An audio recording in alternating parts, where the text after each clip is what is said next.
Seriously, I just had it.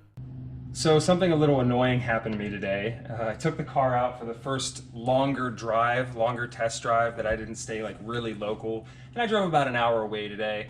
And as I'm cruising down the highway, I'm kind of going back and forth with this little Audi RS5, and all of a sudden, whew, my my passenger side cover flies up and just pulls a Peter Pan and just flies the hell away. It got bunged up pretty bad. It has a decent sized crack and some road rash here.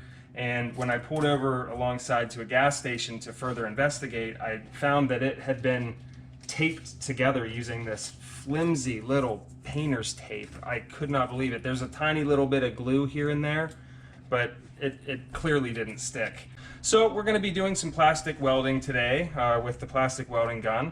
So here is the crack from the top side of things. You can see it goes the whole way from here, the whole way to the corner.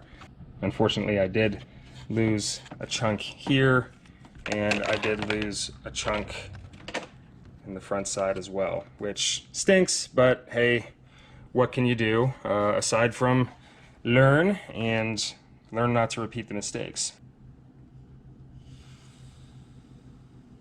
You can see it melted right into it. It didn't go the whole way through, and that's my first weld, so to speak.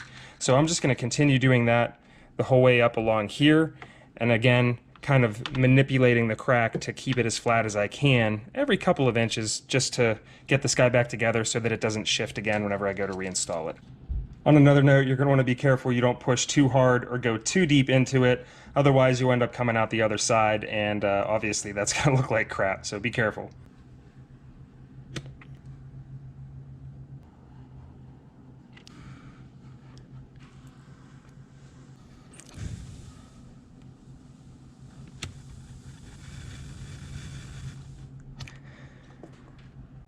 Now all I have to do is cut off the excess wire prongs with a pair of side cutters the whole way across on each of these guys. You can clearly still see the crack in along through here, and it's the slightest bit not level in a couple of spots. You know, if I was going to be super particular about this cover, you know, I would sand it down. I'd replace it, honestly. So that's probably what will end up happening. I just can't see myself going through the hassle of trying to Bondo this thing. But for the time being, I think I'm just going to fix the other mounts. What I think I'm going to do in this particular case is the plastic right here is a little bit thicker, but then it tapers down, and I don't know why they made it so thin right there. That's just such a silly design. But being that it's a little bit thicker right in through here, I think I'm going to try to throw a corner staple, maybe two, one here and one here, and one here and one here, and then I'll be able to really goop this guy up, kind of like this epoxy portion here, and call it a day.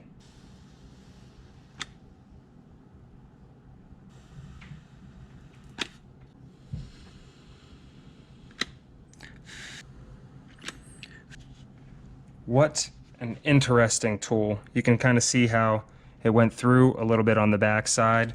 Again, this is just kind of like tack welding at this point.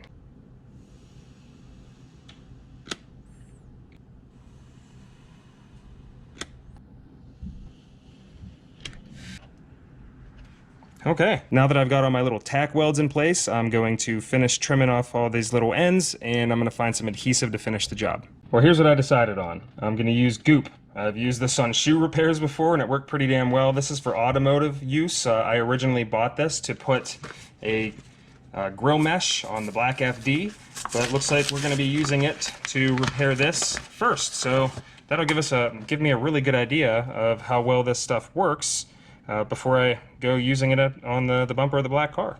I'm just going to really goop this stuff on there on both sides. And this stuff actually cures by evaporation, so you don't have a ton of time whenever you're using this stuff. Pro tip, use a little bit of gel WD-40 or like some petroleum jelly and put it on the threads on this guy, and it'll actually make things a lot easier to get the cap off later. So just a little bit on there will do the trick. And now, word to the wise, grab a glove, because you really don't want to get this crap on your hands. And I'm going to take this and just really work it in to all the little cracks and just make sure that we've got a really good bond the whole way up on this guy, because I don't want to lose this again.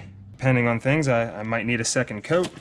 We'll see what happens. And I'm going to do the same thing up here and on the inside and just work that around. And then I need to wait about, 24 hours for this to cure.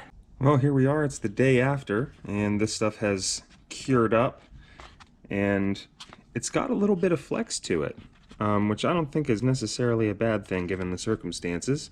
But why don't we test fit this guy up and see how she fits. Well, here we can see it installed. I actually took the little U-tabs and I actually filed a little bit of space out of the top of them because they were sitting a little bit lower than they normally would have been, which made the headlight covers sit up a little bit. So I did take a file and just a round file and took, like an 1/8 of an inch off just so that I could get it to sit down a little bit further for fitment purposes.